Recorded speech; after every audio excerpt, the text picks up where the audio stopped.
अत्यंत पावन आणि पवित्र अशा प्रकारचा श्रावण महिना आहे। या श्रावण महिन्यामध्ये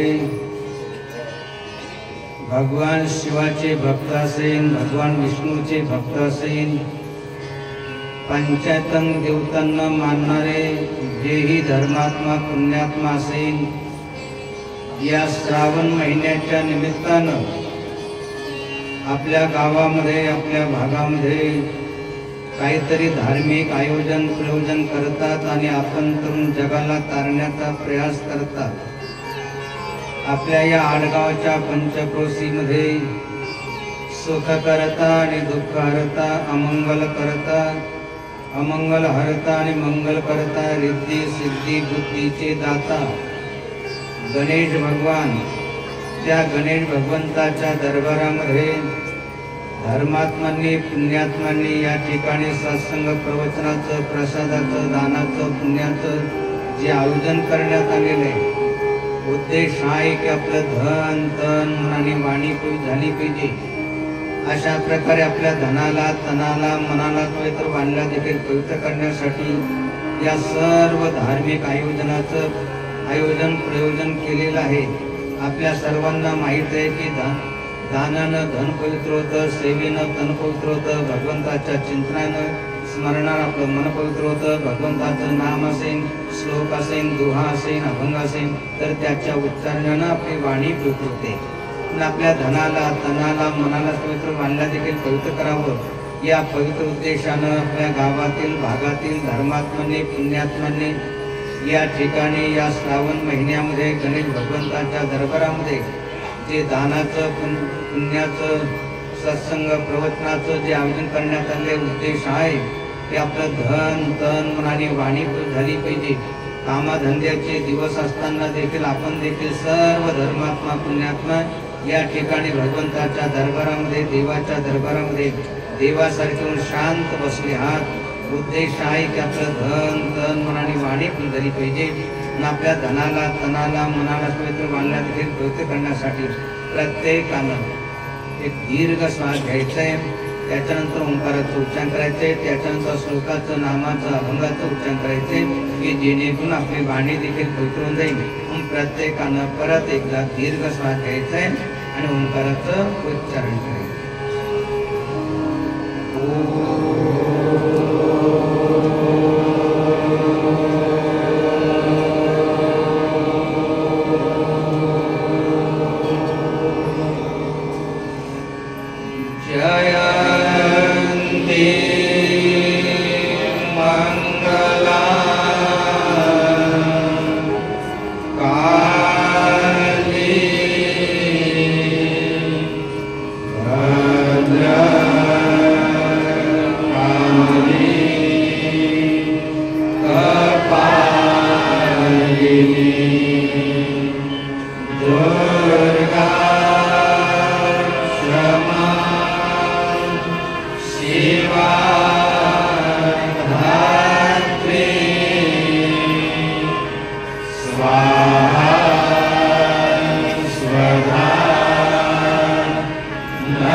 सत्संग प्रवचन सुरू होण्याच्या पूर्वी म्हणजे अभंगाचं उच्चारण करण्याच्या पूर्वी एक अत्यंत महत्वाचा जो सिद्धांत सांगितला तो प्रत्येकानं लक्षपूर्वक ऐकायचा आहे आणि मृत्यूच्या शेवटच्या क्षणापर्यंत लक्षात ठेवायचंय.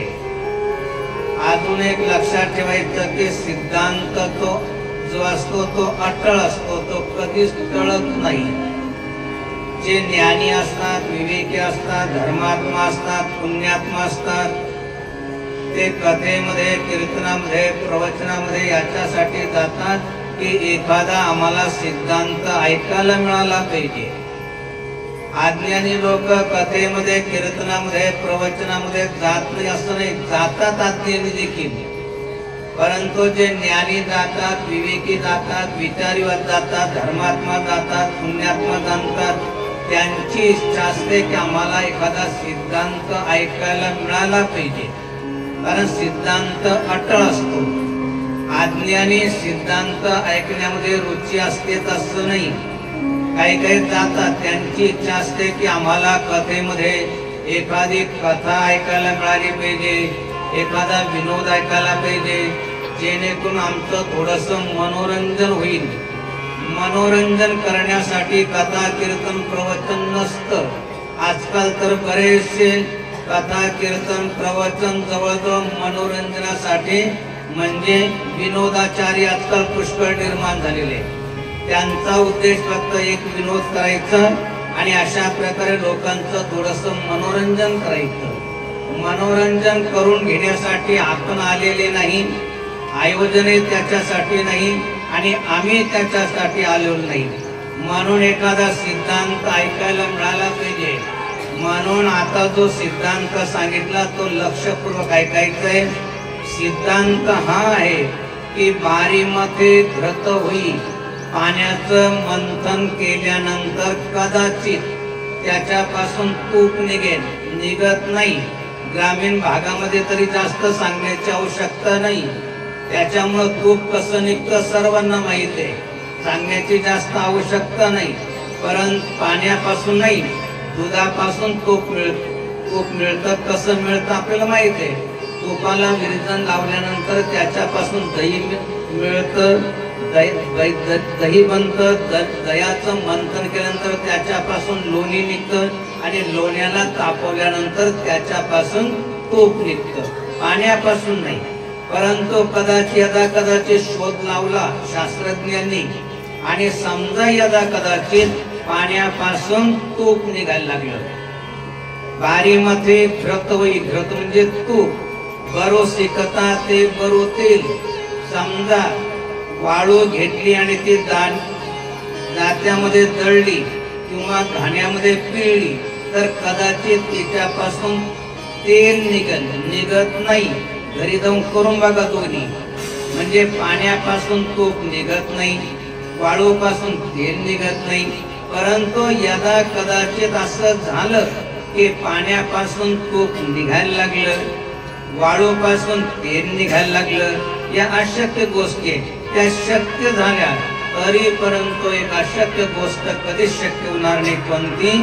बिनो हरी भजन न भवतरीय या सिद्धांत अपेल. जोपर्यंत जीव ईश्वराची भक्ती करत नाही, भजन करत नाही, तोपर्यंत जीव या जन्म मृत्यूच्या चक्रापासून, काळाच्या भयापासून, यमाच्या त्रासापासून कधी मुक्त होऊ शकत नाही.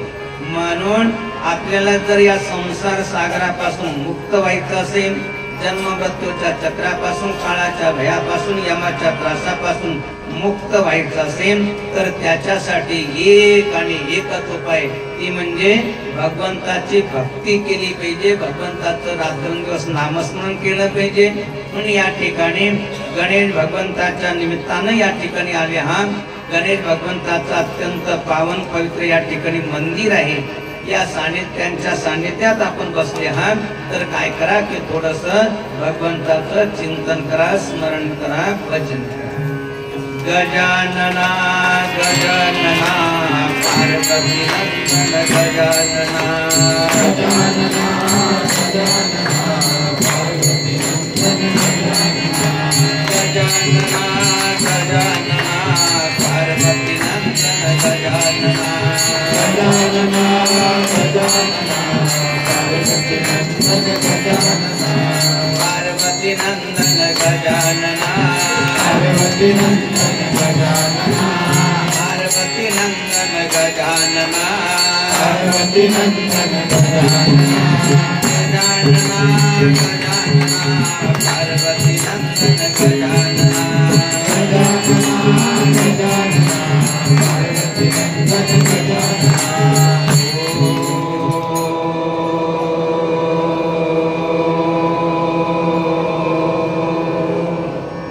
नमः पार्वती पते हर हर महादेव।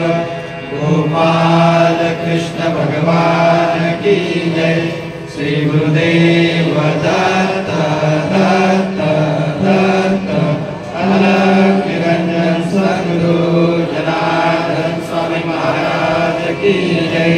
महामंडलेश्वर स्वामी परमानंद गिरिजी महाराज की जय।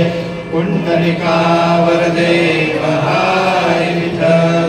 श्री ज्ञानदेव तुकाराम पंढरीनाथ भगवान की जय। पवन पुत्र हनुमान की जय। रामचंद्र भगवान की जय। नागसी माता की जय। नागेश्वर भगवान की जय। पशुपतेश्वर भगवान की जय। दयानंद महाराज महाराज की जय। गणेश भगवान की जय। सब संतन की जय। संतांची अभंगवाणी जिचा कधी भंग होत नाही, जिचा कधी नाश होत नाही, असे संतांची अभंगवाणी ऐकून त्या अभंगवाणीचं जर आपल्या जीवनामध्ये पालन केलं तर आपल्या 42 फळाचा म्हणजे 21 आईच्या आणि 21 वडिलांच्या अशा 42 फळांचा उद्धार होतो। संतांची अभंगवाणी केवळ आपल्या वाचेनं उच्चारली तर आपली वाणी पवित्र होते। म्हणून आपल्या वाणीला पवित्र करण्यासाठी प्रत्येकानं अभंगवाणीचं उच्चारण केलं पाहिजे आणि प्रत्येकालाच अभंगवाणीचं उच्चारण करता यावं आणि प्रत्येकाची वाणी पवित्र व्हावी या उद्देशानं अगदी साध्या सोप्या चालीमध्ये अगोदर आम्ही अभंग म्हणतो, नंतर प्रत्येकानंच अभंगाचं उच्चारण करायचं आहे। भक्ती विन मोक्ष नव्हे हा सिद्धांत। भक्ती विना मोक्ष नव्हे हा सिद्धांत। भक्ती विन मोक्ष नव्हे हा सिद्धांत। भक्ती विना मोक्ष नव्हे हा सिद्धांत। वेद बोले हात उभारणी। वेद बोले हात उभारणी। वेद बोले हात उभारणी। गीतेचे ज्ञान गाण्याया लागोनी। गीतेचे ज्ञान गाण्याया लागोनी। गीतेचे ज्ञान गाण्याया लागोनी। गीतेचे ज्ञान गाण्याया लागोनी।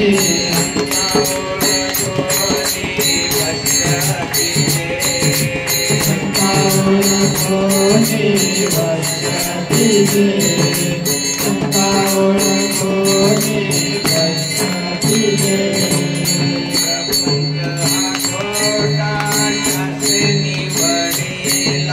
प्रपंच हा खोटा शास्त्रे निवडिला।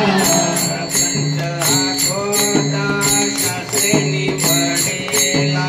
प्रपंच हा खोटा शास्त्रे निवडिला। आईचे साक्षीला सद्गुरू आईचे साक्षीला सद्गुरू को। आईचे साक्षीला सद्गुरू को। नामा म्हणे सेवा घडावे संतांची। नामा म्हणे सेवा घडावे संतांची। नामा म्हणे सेवा घडावे संतांची। नामा म्हणे सेवा घडावे संतांची। भक्ती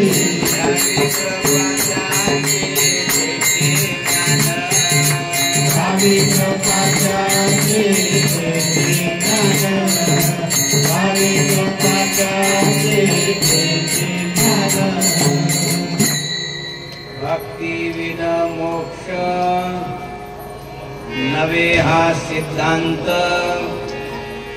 वेद बोले हात उभारणी जगीतेचे ज्ञान जाणाया लागोनी संता ओळखोनी वश्य कीजे प्रपंच हा खोटा शास्त्रे निवडिला पाहिजे साक्षीला सद्गुरु तो नामा म्हणे सेवा घडावे संतांची घ्यावे कृपा त्यांची तेची ज्ञान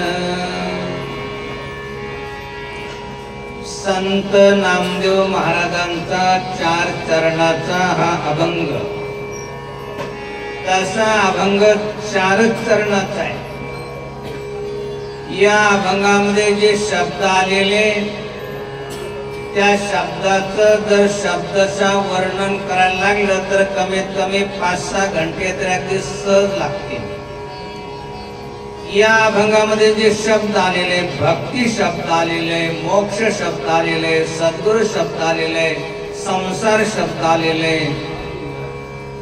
संत शब्द आलेले आणि या ठिकाणी वेळ कमी आहे तरी देखील हा अभंग घेण्याचं कारण की या ठिकाणी समोर जे बसलेले ज्या ठिकाणी अनुष्ठान होतं त्या ठिकाणी सर्व येणारे आहे।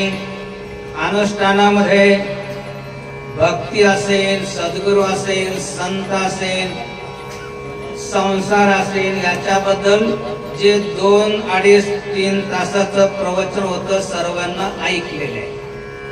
त्याच्यामुळे अगदी थोडक्या वेळामध्ये जरी प्रवचन झालं थोडक्या शब्दामध्ये जरी झालं तरी आपण त्याच्यामधून जे समजून घ्यायचं ते समजून घ्याल असा आमचा विश्वास आहे।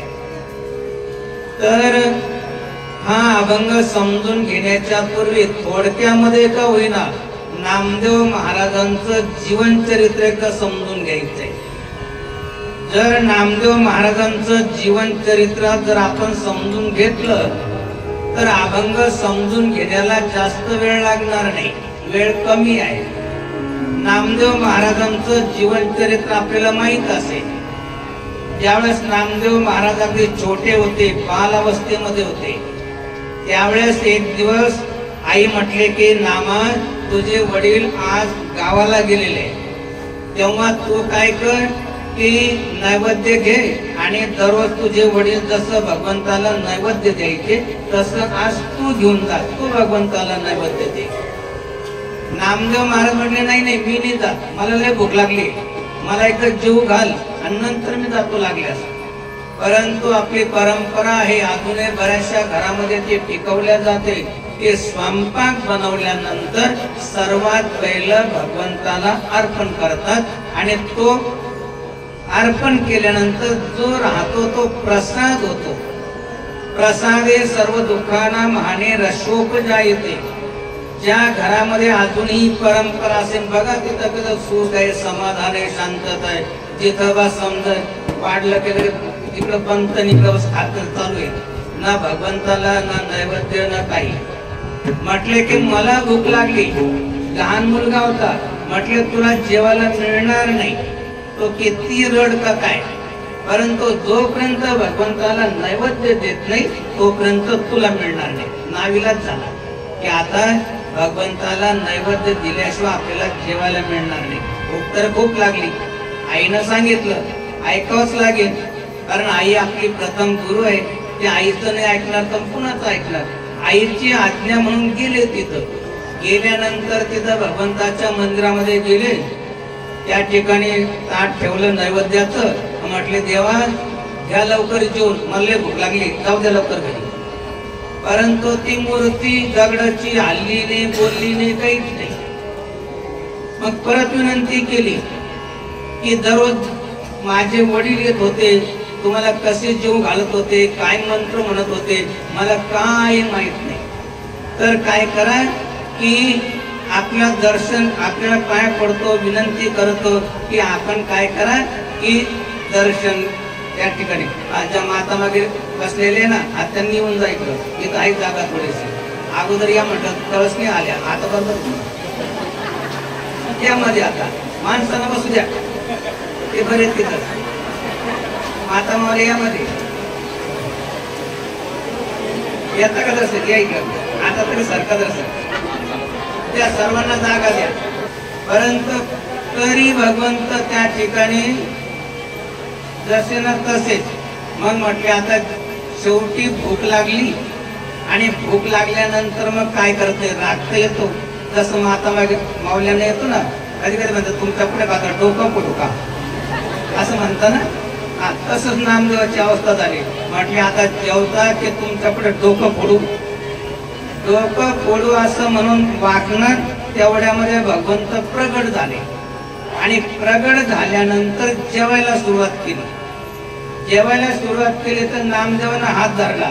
म्हटले एक तर लवकर आलेच नाही आणि आले तर आता एकटेच खाऊन घेता काय, मला खाऊ द्या ना जसं पडत. अशा प्रकारे भगवंतही जेवले, नामदेव जेवले. त्याच्यानंतर अशी काही मैत्री जडली की नामदेवाला भगवंताशिवाय करमेना आणि भगवंताला नामदेवाशिवाय करमेना. अशा प्रकारे हसायला लागले, बोलायला लागले, खेळायला लागले. एक दिवस काही महान महान संत मंडळी आली, ज्ञानेश्वर माऊली आदी आणि गोरोबा काका असे महान संत आले. काही म्हटले आपलं काय भाग्य आहे की आज आपल्याला नामदेव महाराजांचं दर्शन झालं.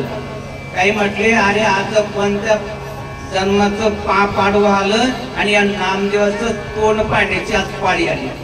म्हटले असं का बरं म्हणतात. अरे म्हटले हा कच्चा आहे, हा निगोऱ्या आहे. निगोऱ्या जो असतो त्याचं तोंड पाहिलं तर दोष लागतो. म्हटले याचं तोंड पाण्याची पाळी आली आज. म्हटलं हा कच्चा आहे. म्हटले कच्चा म्हणजे काय. गोरबा काका म्हटले त्याला काय लागतं, मी बघतो ना कच्चा आहे का बाप्पा. त्यांनी सर्वांना बसवलं असं लाईनीला, पंक्तीला नाही, असं बसवलं आणि थापटणं घेतलं आणि एका एका संताच्या डोक्यावर मारत मारत सारे शांत बसले. पण ज्यावेळेस नामदेव महाराजांच्या डोक्यावर मारलं तर ते पटकन उभे राहिले. म्हटले एका कच्चं पक्क पाण्याची पद्धत आहे आणि एका संत आहे. म्हणजे तुम्हाला म्हटलं होतं ना हा कच्चा आहे, आता याला चांगलं भाजावं लागेल. भाजावं लागलं नंतर जे पळाले तर पांडुरंगाच्या मंदिरामध्ये गेले. म्हणजे कोण मंडळी आले आणि ते म्हणतात की हा कच्चा आहे, याला भाजावं लागल. बरं झालं मी पळून आलो, नाही तर मग आज आटोपलं असतं, भाजलंच असतं त्यांनी. पांडुरंग परमात्मा म्हटले अरे ते संत आहे, ऐसी बात बोले की कोई न बोले झूठ और ऐसे जग बैठे कोई न बोले बोल खरे सांगे. सांगे ते खरे सांगे, भरो तर रागे भरो, हा संतांचा स्वभाव असतो. त्यांनी म्हटलं की अरे ते संत आहेत, त्यांनी जे सांगितलं ते खरं आहे. म्हटलं खरं म्हणजे काय. म्हटले तू कच्चा आहे खरोखर. म्हणजे कच्चा म्हणजे काय. म्हटले तुला गुरुचा अनुग्रह नाही, तुला संतांची ओळख नाही, त्याच्यामुळे तो कच्चा आहे. म्हटले गुरुचे अनुग्रह, संतांचं सानिध्य कशासाठी करावं लागतं, कशासाठी करावं लागतं. संतांच्या सानिध्यात जायचं, गुरुच्या संतात जायचं कशासाठी. म्हटले माझ्या प्राप्तीसाठी, भगवंताच्या प्राप्ती करून घ्यायची असेल. संताविन प्राप्ती नाही, ऐसी वेद देती नाही. ज्ञानविरी जे जे केले ते ते जन्मासी मूळ झाले, म्हणून सद्गुरूची पावले सदृढ करावी. सद्गुरूच्या सानिध्यात तुला जावं लागेल आणि तुला तो गुरुही नाही, संताची ओळखही नाही. म्हणजे संताची ओळख, संताचं सानिध्य, गुरुचं सानिध्य कशासाठी करायचं असतं. म्हटले माझ्या प्राप्तीसाठी, भगवंताच्या प्राप्तीसाठी. म्हटले मला तर तुमची प्राप्ती झालेली आहे. भगवंत म्हणजे तुला पुढे भगवंताची प्राप्ती झाली. म्हणजे कमालाची आता माझ्याशी हसताय, बोलताय, माझ्यासोबत जेवण करतायत आणि म्हणतात की तुला भगवंताची प्राप्ती नाही झाली. म्हटले नामदेवा तुला खरंच भगवंताची प्राप्ती माझी प्राप्ती नाही झाली. म्हटलं मग हे सर्व आता बोलताय माझ्यासाठी काय? म्हटले हे सर्व मायावी रूप आहे. दिसलं तर हसायला लागतो, नाही दिसलं तर रडायला लागतो. जे शाश्वत सुख, जे शाश्वत रूप आहे, दळी सळी काष्टी पाशाने ओघा भरला चक्रपाणी यत्र यत्र सो देवा सर्वव्यापी महेश्वरा, असा जो परमात्मा त्याचा साक्षात्कार तुला नाही झाला, तो त्या भगवंताची प्राप्ती नाही झाली. म्हणजे मग त्याच्यासाठी काय करावं लागेल? जर म्हणजे तुला संतांच्या सानिध्यात जावं लागेल. म्हणजे एवढी दिवस भक्ती केली तुमची, तुम्हाला नैवेद्य दिला, देव घातलं, एवढी भक्ती केली, आणि मग संताकडे गुरुकडे जावं लागत असेल तर भक्तीचं फळ काय? म्हणजे भक्तीचं फळ हे आहे की लोकांना संत भेटत नाही.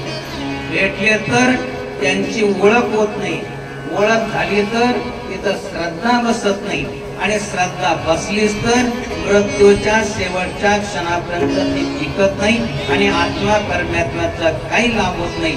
म्हणून हे जर करायचं असेल तर त्याच्यासाठी भगवान शिव देखील सांगतात की गिरिजा संत समागम सम लाभ न कछुआन बिनो हरि कृपा न होई सो गावई वेद पुराण. जोपर्यंत ईश्वराची कृपा होत नाही तोपर्यंत संत भेटत नाही, भेटले तर त्यांची ओळख होत नाही, ओळख झाली तर तिथं श्रद्धा बसत नाही, आणि मृत्यूच्या शेवटच्या क्षणापर्यंत टिकत नाही, आणि आत्मा परमात्म्याची काही प्राप्ती होते. तू जे माझी भक्ती केली ना, त्या भक्तीचं तुला फळ देतो. लक्षात ठेवा, भक्तीचं फळ काय? बंगला मिळणं, लग्न होणं, धन मिळणं हे भक्तीचं फळ नाही. भक्तीचं फळ हे आहे की आपल्याला एखाद्या संताची प्राप्ती होणं, एखाद्या सद्गुरूची प्राप्ती होणं, त्यांच्या मुखानं या जगामधून तरुण करण्याचं ज्ञान प्राप्त होणं, ही खरी भगवंताची प्राप्तीचं फळ आहे. म्हणून सांगितलं की तुला मी आता माझी जी भक्ती केली ना त्याचं फळ तुला देतो. लोकांना संत मिळत नाही, मिळाले तर ओळख होत नाही, श्रद्धा बसत नाही, टिकत नाही. तू काय कर की तुला संत सद्गुरू शोधण्याची आवश्यकता नाही. ते शोधण्यासाठी काय काय करावं लागतं आम्हाला माहिती आहे, आपल्याला नसून कळालं तर म्हटले की जाऊन गेला तिथं विसोबा खेचर आहे, त्यांचे चरण धर, त्यांचा अनुग्रह घे, आणि तो प्रताप होऊन आता भगवंताला सांगितलं तर गेले तिथं. पण तिथं बघितलं तर तिथं असे संत तर काही त्यांचा वेश दिसला नाही, काही त्यांचा चमत्कार बघतात, काही जे त्यांचा वेश बघतात. परंतु जसं ज्ञानेश्वर माऊलीने एक लक्षण सांगितलं, चंद्र तेथे चंद्रिका, शंभो तेथे अंबिका, आणि संत तेथे विवेका असणे की अनेक लक्षण आहे. तुका म्हणे संत ओळखावे कैसे, आपण व्हावे तैसे तेव्हा कळे. अजून नामदेव महाराज संत नव्हते झाले, त्यांना काय संतांची ओळख, तिथं काही संत दिसले नाही. म्हटले की पांडुरंगानं माझी थट्टा केली असेल, चला वापस. म्हटले कमीत कमी आलो तर भगवान शिवाचं दर्शन तरी घेऊ. तिथं गेले तर बघितलं की वृद्ध आरामशीर पिंडीवर ते पाय ठेवून आरामशीर झोपलेले होते. म्हटले बाबा अहो झोपाचं पुढे हे तर कळालंच नाही, पण कमीत कमी कसं झोपायचं हे कळालं नाही. म्हटले काय झालं बाबा? म्हटले देवावर ते पाय ठेवून आपण झोपलेले देवावर ते पाय ठेवले, तुम्हाला एवढे कळत नाही. म्हणजे ठीक आहे मला तर नाही कळत, पण तुला कळत ना, तर तू काय कर, जिथं देव नाही तिथं माझे पाय ठेव. त्यांनी उचलले, दुसऱ्या ठिकाणी ठेवायला गेले, तिथं खाली पिंड, तिसऱ्या सर्व चक्कर मारला, यत्र यत्र सो देवा सर्व व्यापी महेश्वरा, सर्व ठिकाणी तो साक्षात्कार झाला. वापस आले, वाळवंटामध्ये नैवेद्य बनावं लागले, एक भाकर बनवली बाजूला ठेवली, दुसरी बनवायला लागली. तेवढ्यामध्ये पुत्र आलं आणि ते भाकर घेऊन पळायला लागलं. तेवढ्यामध्ये ते बघितलं आणि नामदेव महाराज तटून उठले आणि त्या कुत्र्याच्या पाठीमाग पळायला लागले. कशासाठी? काठी घेऊन नाही, तुपाची वाटी घेऊन उभा उभा जगजेठी कोरड्या रोट्या कैसा खाची. हे प्रभू कमीत कमी त्याला तूप तर लावू द्या, दुसरं तर काही नाही, नंतर खा. इथं भगवंत प्रगट झाले. म्हटले नामदेवा अरे संतामध्ये तुला भगवंत दिसला नाही आणि आता कुत्र्यामध्ये तुला भगवंत दिसला, हे कसं काय झालं? म्हटले सद्गुरूच्या संताच्या प्राप्तीचं फळ आहे की त्याच्यामुळं परमात्म्याच्या खऱ्या परमात्म्याचा साक्षात्कार झाला. सांगायचं तात्पर्य आपला जो अनुभव आला नामदेव महाराजांना, तर तो अनुभव या ठिकाणी या अभंगामध्ये ते सांगतात. पहिल्या चरणामध्ये म्हणतात, भक्ती विन मोक्ष नवे हा सिद्धांत, भक्ती विन मोक्ष नवे हा सिद्धांत, भक्ती विन मोक्ष नवे हा सिद्धांत, भक्ती विन मोक्ष नवे हा सिद्धांत, वेद बोले हात वारुणी, वेद बोले हात वारुणी, वेद बोले हात वारुणी. चार वेदांनी प्रतिज्ञापूर्वक सांगितलं की जोपर्यंत जीव ईश्वराची भक्ती करत नाही तोपर्यंत मुक्ती, चार प्रकारच्या मुक्ती आहे, सलोकता, समीपता, स्वरूपता आणि सायुज्यता. सलोकता म्हणजे भगवंताच्या लोकामध्ये मेल्यानंतर राहण्याची संधी प्राप्त होणं, समीपता म्हणजे जवळ राहण्याची संधी प्राप्त होणं, स्वरूपता म्हणजे हुबेहूब भगवंतासारखं स्वरूप प्राप्त होणं आणि सायुज्यता म्हणजे भगवंतामध्ये मिळून भगवंत स्वरूपातून जाणं. जसा छोटासा बिंदू सिंधूमध्ये समुद्रामध्ये पडल्यानंतर अथांग समुद्र स्वरूपून जातो, तसा देव पाहयासी गेलो ते देवच ठेलो, पाहयासी गेलो देव ते मी स्वयमेव. ही जर मोक्ष प्राप्त करायचा असेल तर त्याच्यासाठी भक्ती विन मोक्ष नवे हा सिद्धांत. जोपर्यंत तुम्ही ईश्वराची भक्ती करत नाही तोपर्यंत जन्म मृत्यूच्या चक्रापासून, काळाच्या भयापासून, जन्माच्या त्रासापासून, दुःखापासून, दारिद्र्यापासून, या भावरोगापासून मुक्त होऊ शकत नाही. आणि ते भक्तीचं ज्ञान प्राप्त करायचं असेल तर दुसऱ्या चरणामध्ये सांगतात, जगीतेचे ज्ञान कानाया लागोनी, जगीतेचे ज्ञान कानाया लागोनी, जगीतेचे ज्ञान कानाया लागोनी, जगीतेचे ज्ञान कानाया लागोनी, संता ओळखोनी भक्तीचे, संता ओळखोनी भक्तीचे, संता ओळखोनी भक्तीचे. एका एका शब्दावरती लक्षणात जगी तेची ज्ञान जाणाया लागोनी, मानाया लागोनी नाही सांगितलं. परमार्थामध्ये मानण्याला विशेष महत्व नाही, जाणण्याला महत्व आहे. मानतात तर सर्व, या जगामध्ये असा कोणीच नाही की जो भगवंताला मानत नाही, सर्व मानतात.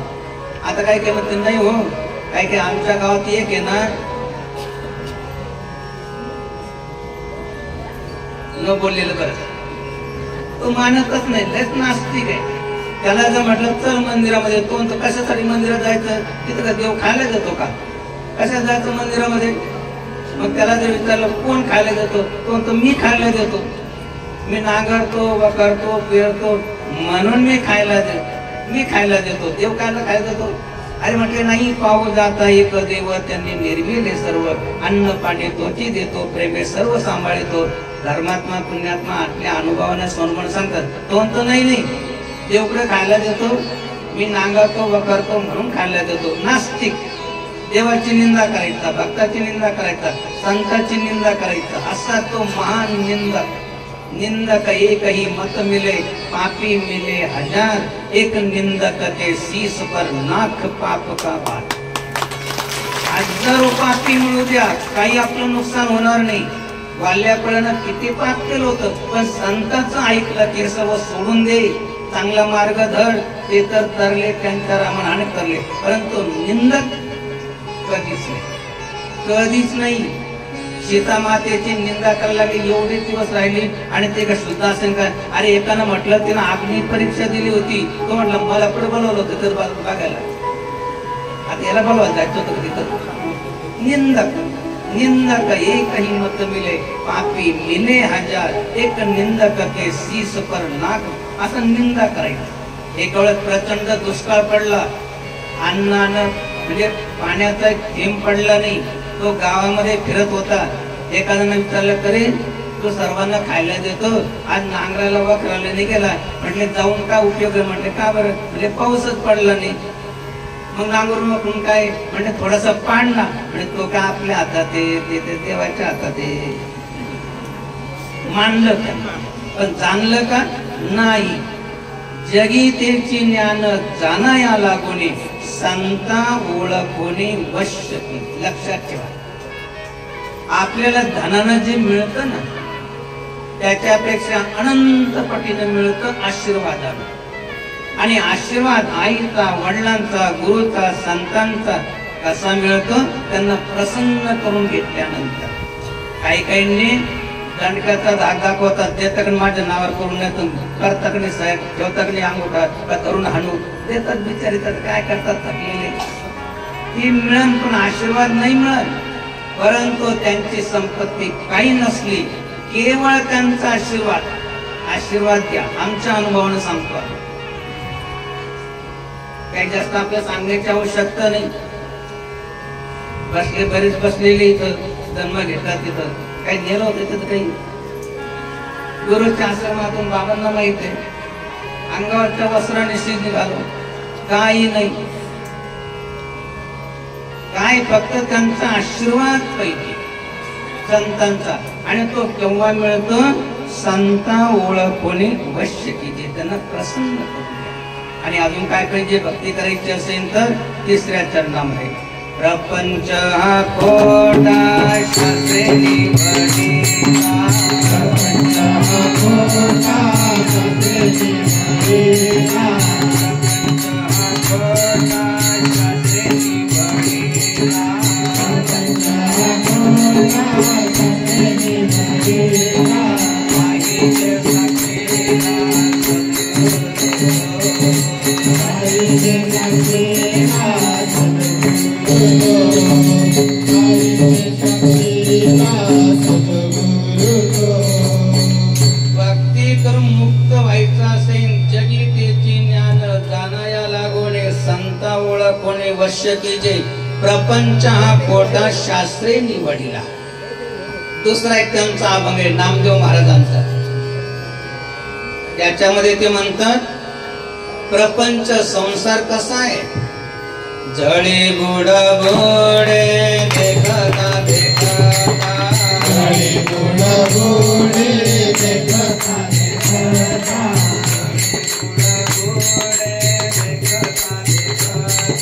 जळी बुड बोडे देखता देखता,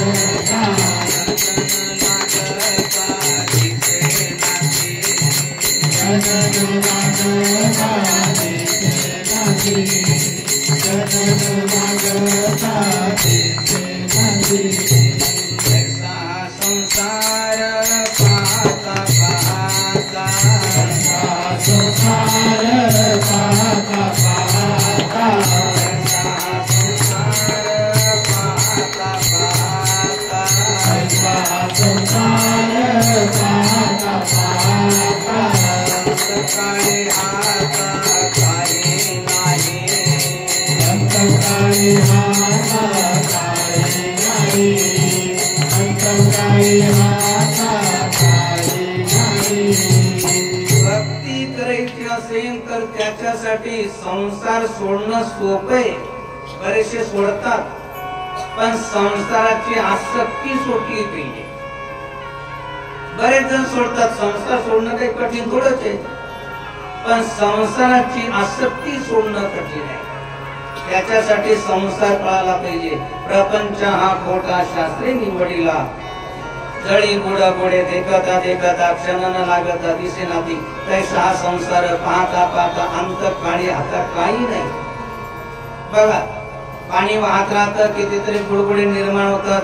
निर्माण झालेला बुडबुडा केव्हा फुटून जाईल काही सांगता येत नाही. तसं या संसार सागरामध्ये, भवसागरामध्ये कितीतरी देहरूपी बुडबुडे निर्माण होतात. आणि निर्माण झालेला बुडबुडा केव्हा फुटून जाईल काही सांगता येत नाही. काही सांगता येत नाही. अनेकांचे आजोबा पंजोबा चालले गेले, इथं निर्माण झाले होते आणि इथं लोक पावले. काय सिद्ध करता येत नाही. प्रपंच हा खोटा शास्त्रे निवडिला, आणि पाहिजे साक्षीला सद्गुरू. गुरु नाही, गुरु तर घरोघरी गुरु आहेत इथे. सद्गुरु पाहिजे जेथे ज्ञान वैराग्य भक्ती ठसावे, क्षमा शांती देही दया हे विसावे. तिसे ब्रह्मचर्य स्वांगासी आले, मने पहिनी तो सद्गुरु स्वभावे. असे सद्गुरु पाहिजे. आणि शेवटचं नामा मने सेवा घडावे संतांची, नामा मने सेवा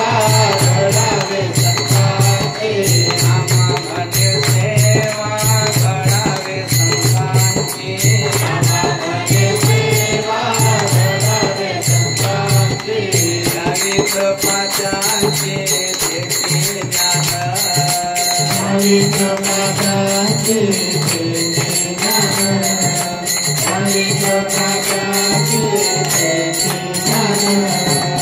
नामा म्हणे सेवा घडावे संतांची आणि घ्यावी कृपा त्यांची तेची घ्या. पुस्तक वाचल्यानंतर, रेडिओ ऐकल्यानंतर, टीव्ही बघितल्यानंतर केवळ माहिती होईल, ज्ञान नाही म्हणा कुठं काय चालू आहे. परंतु ज्ञान प्राप्त करायचं असेल आणि ज्ञान जोपर्यंत नाही तोपर्यंत मुक्ती नाही. गुरुते गंगा सागर गमनम रत परिपालन मत्वा दानम, ज्ञान विहीन सर्व मतेन मुक्तीर्ण भवती जन्मशतेन. 100 वर्ष जन्म घ्या, मुक्ती नाही होणार. त्याच्यासाठी ज्ञान प्राप्त करावं लागेल. नामा म्हणे सेवा घडावे संतांची आणि घ्यावी कृपा त्यांची तेची द्या. संतांची सेवा घडली पाहिजे. लक्षात ठेवा, जेवढे जेवढे महापुरुष या जगामध्ये आले त्यांची तनानं मनानं धनानं ज्यांची सेवा केली ते तर तरले, त्यांच्या सानिध्यानं अनेक करतात आणि करत राहते. त्याच्यासाठी संतांची सेवा घडली पाहिजे. एवढी सोपं नाही. मज दास करी त्यांचा संत दासांच्या दासांचा, एवढं सोपं नाहीये. मला संतांची सेवा घडली पाहिजे.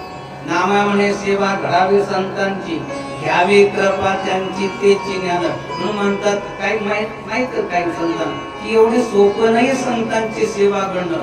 मग ते म्हणतात संतांची नाही घडली ना, मग दास करीत त्यांचा संत दासांच्या दासांचा, तरी माझा उद्धार होईल. त्याच्यासाठी नामा म्हणे सेवा घडावे संतांची, घ्यावी कृपा त्यांची तेची ज्ञान. अनेक धर्मात्मांना पुण्यात्मांना हे माहित असतं. आपल्याला जर करायचं असेल तर त्याच्यासाठी संतांची सेवा घडली पाहिजे. आणि संतांची सेवा घडणं काही एवढं सोपं आहे? काय करणार आपण संतांची सेवा? काय करणार आहे? लोक दाबून संत आपला डोकं बदलून देतात कधी असतं. तो दुसऱ्यावरी विसंबला, त्याचा कार्य भाग बुडाला, जो सोयीची करताला तोची भला.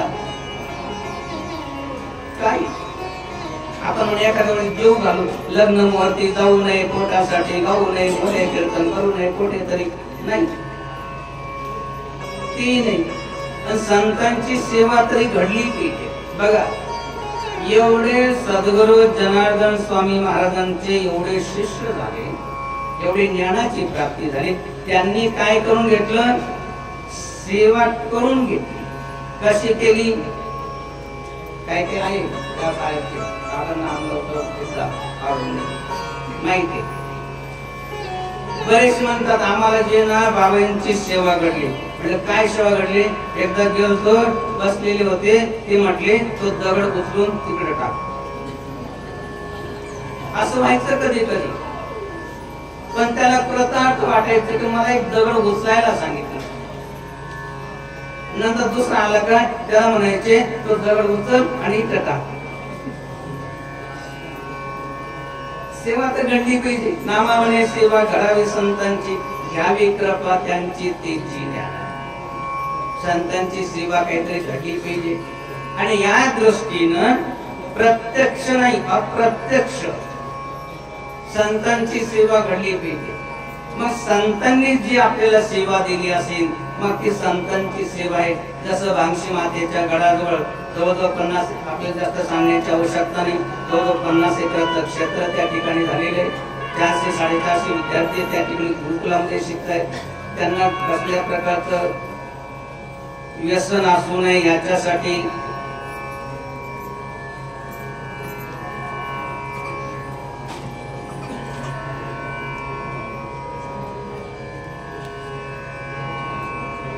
तर काही ना काही सेवा. त्या मुलांना गावरान गाईचं दूध मिळावं याच्यासाठी 100-125 गाई त्यांची सेवा घडली. ते नंतर बाबांनी काय आपल्याला सेवा सांगितली कोणती, चारा त्या ठिकाणी गाईला टाकायचा आहे, मुलांसाठी अन्नदान करायचंय. किंवा उद्या नागपंचमी आठवण आहे ना सर्वांना, हा तर उद्याकडे पहिलं वर्धापन दिन उद्याकडे होतोय त्या ठिकाणी. तर त्याच्यासाठी उद्याकडे त्या ठिकाणी यायचंय, सर्वांना निमंत्रण आहे. या दृष्टीनं जसं काही ना काही सेवा प्रसादाची वाढण्याची काही ना काही सेवा घडते आणि एक सेवा ज्याच्यासाठी अनेक जण अट्टहास प्रयास करतायत.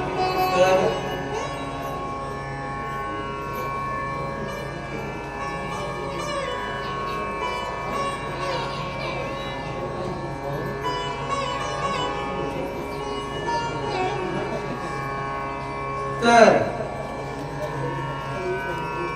हे ज्यांना कळालं ते काही ना काही सेवा घडावी अशी त्यांची इच्छा असते.